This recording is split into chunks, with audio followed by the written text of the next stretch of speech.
Hello and welcome back to Shelf Center. This is Bryce. Thank you so much for stopping by. Thanks for liking and subscribing. If this is something you end up enjoying, you never know, it could happen. Anyway, today I wanted to bring you my top 10 books that are threatening to completely derail my TBR at any given moment. These are 10 books I've been either meaning to read for a while, have recently picked up from favorite authors or from authors that I have yet to try that I've been dying to try. Or just books that have been on my shelf for too long. Every now and then you just kind of pick them up. So these are the ones right now that are really making me have a hard time, a really difficult time with my TBR. This mood reader in my heart, I'm trying not to just start these, but the problem is some of them are really seem like they'd be so easy to start, especially some of these standalones. So I might have to fit some of these in. Killing me, Smalls. They are in no particular order. They are just kind of what's grabbing me at the moment. And again, I am trying with all my heart to finish series that I've already started, at least the ones that I can finish. You know, there's ones like Dresden Files that you can't finish because look, I'm caught up, but also there are more ongoing, so I haven't technically finished.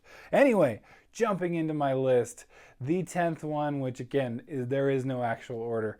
This is going to be The Black Prism by Brent Weeks. This has been on my list for so long. These Orbit books just feel so good in the hand to actually read. I love them. But Brent Weeks has been a favorite of mine. But I mean, the last I read was, I'm looking on here, it's literally Perfect Shadow, which was the novella set in the Night Angel trilogy world. So it's been a while. I love that trilogy. It had its issues, and I understand there might be in this series, but Brent Weeks is one of those authors that I have been dying to get back into and read. This one comes from my blogging days when I was a blogger. The main reason it wasn't, I did the blog with some other gents, and so we got along quite well, but this was I would check the top posts, and this one got a crazy amount of hits on the blog that it just made it more and more something that I had to read. And so this is Death's Head by David Gunn. David Gunn, I don't know much about, but this author has sparked a lot of controversy, at least on that blog, and I think it might only be because the blog is pretty much the only place where at least I've seen David Gunn come up. The question is is that a pen name? Is it some other author? Did David Gunn, whoever the author is, do a KJ Parker and kind of confuse all of us?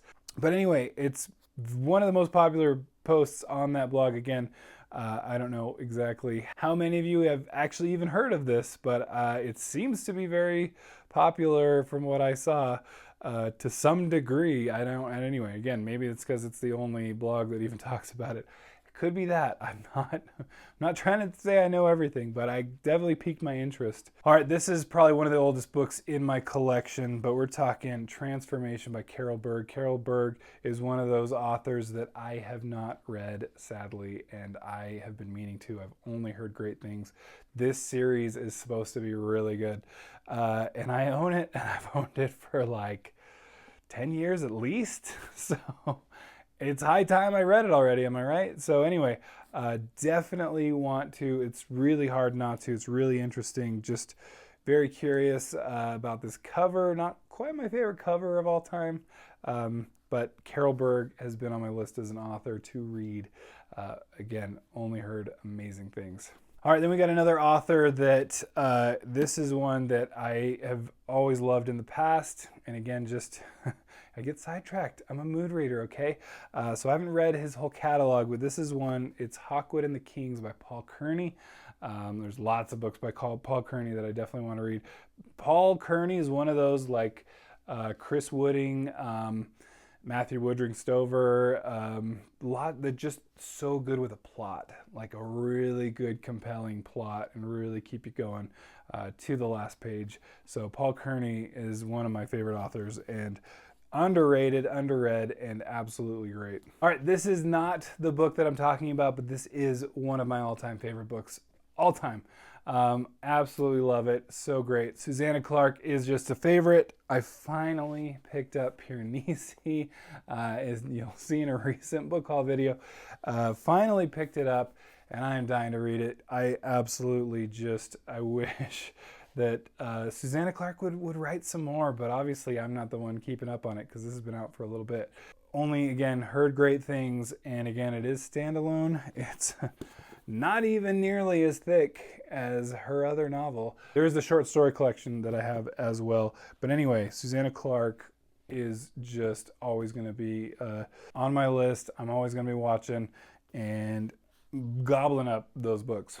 What's funny is I actually planned this video before this started coming up on Twitter, but a number of friends have recommended this book of late. But the original was Bookish Chaz, one of my original booktube friends, and that's The Ballad of Black Tom.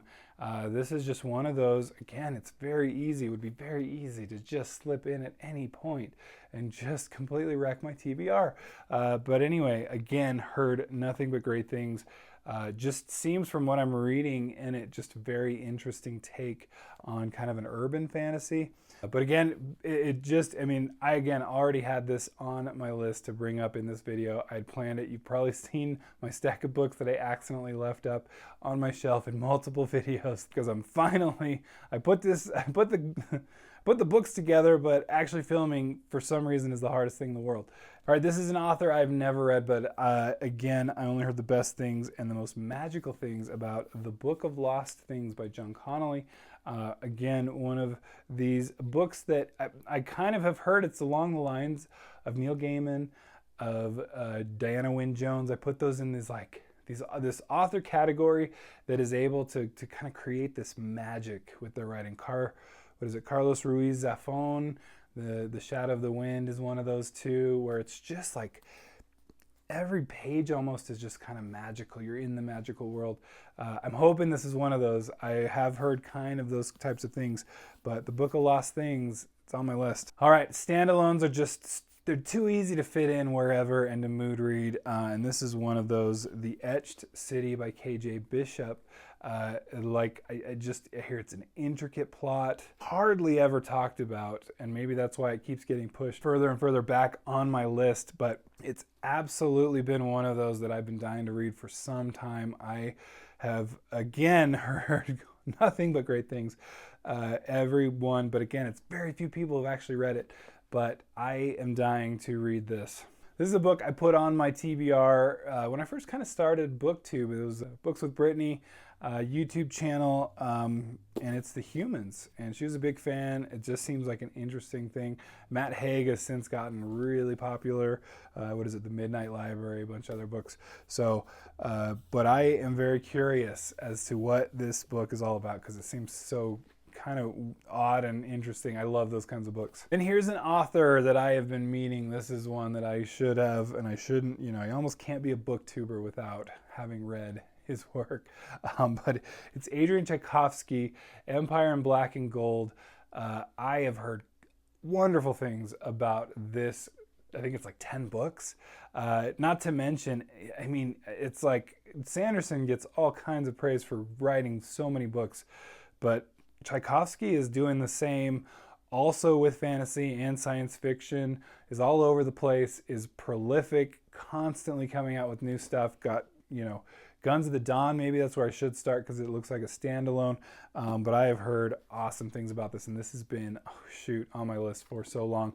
And especially of late, the fact that he just keeps pumping out books that are considered just over and over again by all the people I trust to be incredible and great books.